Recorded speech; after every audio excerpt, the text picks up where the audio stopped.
प्रणाम एवं जगजनक मातृमंडली एवं एठारे यही सत्संग उपस्थित थिबा समस्त सत्यान सुनानी भाई और माँ मान मोर श्री श्री ठाकुर आशा पोषण करते सत्सत निगमान देखा चाहे अर्थात ठाकुर दर्शन चतुर्विध साधना सिद्धि लाभ कर तीनोटी महती आशा पोषण करते भक्त शिष्य मान सर्वधर्म समन्वय असांप्रदायिक धर्म प्रचार विश्व भ्रातृत्व प्रतिष्ठा जो तीनोटी महती इच्छा समग्र मानव जाति जहाँ कौन भौगोलिक सीमा सरहद भितर नुहे समग्र मानव जाति ये पृथ्वी तथा जो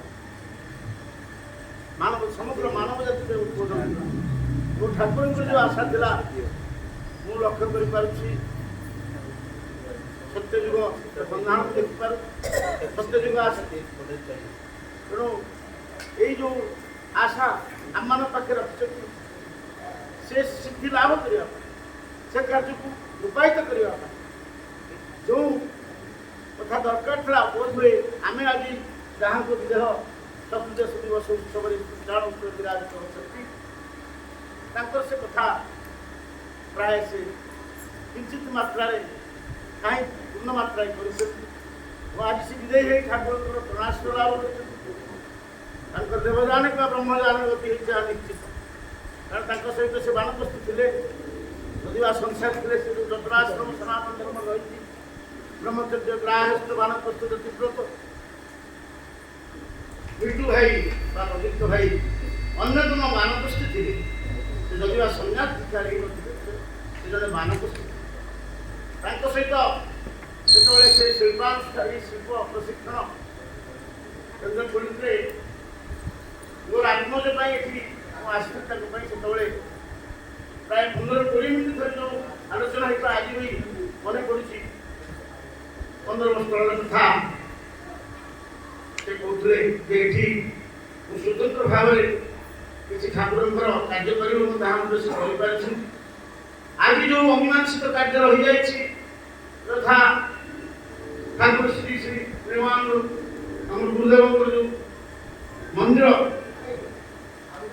स्थापना पूर्णांग हो पारि नहीं पूर्णांग को दायन माने तथा माँ एवं झील भाई मैंने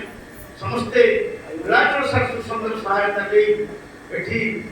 से पूर्णांग करेंगे आशा पोषण कर स्मृतिचारण दिवस ठाकुर प्रचार प्रसार में ये गोटे माइक फुट हम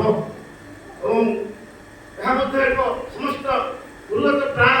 विलम्ब कर संतान संतति दृष्टयंत्र विदेह प्राण ठाकुर आज कहले कर्मयोग कथा कहले बहु कथा तो शास्त्र कहले अल्प पढ़ा जाए गोटे कथा आमको अनुमान करा पड़ो जे आम साधारण लोक स्वतंत्र अलग साधारण लोक लक्ष्य इंद्रियगत स्वार्थ साधन देहगत प्राणर व्यथा वेदना को विद्रुत करने से गुड़िकर कारण से जान न था जो ठाकुर आस स्वरूप ज्ञान प्राप्ति समस्त दुखर निरसन शुणी मुनि गोटे शास्त्र कहले रोग शोक परिताप बंधन व्यसना आत्म अपराध देही देहर भिन्नता न जान आत्म अपराध अर्थात आत्मज्ञान अभाव ये रोग शोक परिताप विलास व्यसन में लिप्त रही जो मनुष्य जन्म तार दुरुपयोग भोगाशक्ति पाश्चात्य सभ्यतार भोगात्मवाद भोगवाद विष विदग्ध प्राण आम दग्धीभूत आम सुख खोजुचे सुख अच्छी जो से सुखर संधान गुरुदेव आसी गुरुदेव कहते तुम्हें मैंने ब्रह्ममय सन्तान शास्त्र मध्य से कला शुणन्तु सर्वे अमृतस्य पुत्राः तेणु ये अद्भुत ये आश्चर्यमय शरीर आम पाई तार मध्य स्वयं आत्मा विराजित जो आत्मा ज्ञान कला आज मृत्यु भाई आम देखी पार ना पंच महाभक्त मैंने जहाँ रास्ता